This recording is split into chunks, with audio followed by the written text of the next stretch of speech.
Having your artwork snapped like a twig in transit is a nightmare. So I'm going to show you how I ship my flat artwork. Vascotoys, action figure, dioramas, and props. I sell backdrops that are printed by Sun Solutions using this behemoth of a printing machine.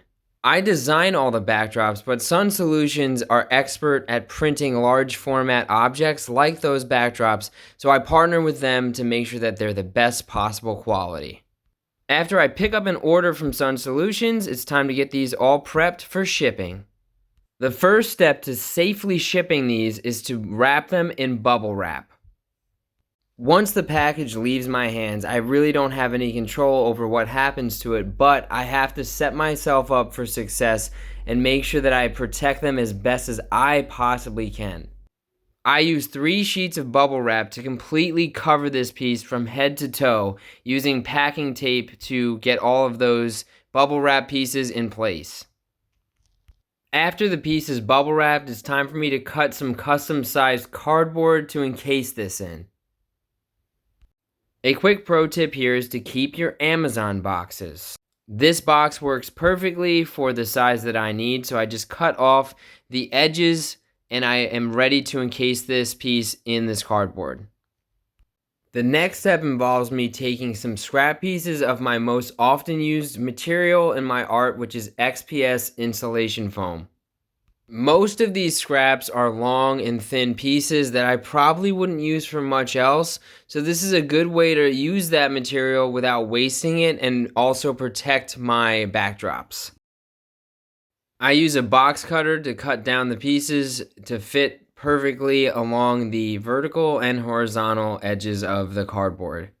Once these foam scraps are cut to my liking, I use them to edge the entire cardboard, and I use hot glue to glue them into place.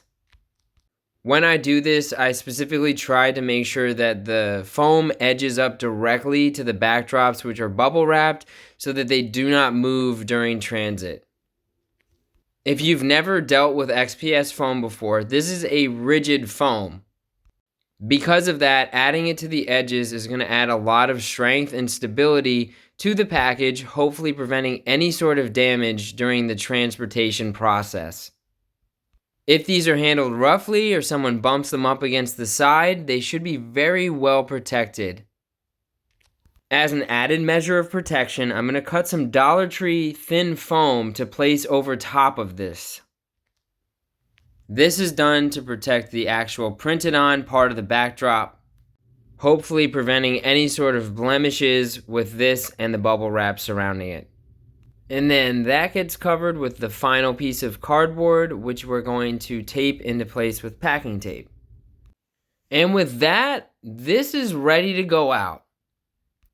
Thanks for checking out this video. I hope it's helpful to you if you're an artist who needs to ship your flat artwork that you want to make sure is as protected as possible when it goes out into the hands of the carrier services. If you like the video, please leave me a comment and don't forget to subscribe to the channel. I hope I'll see you in the next episode.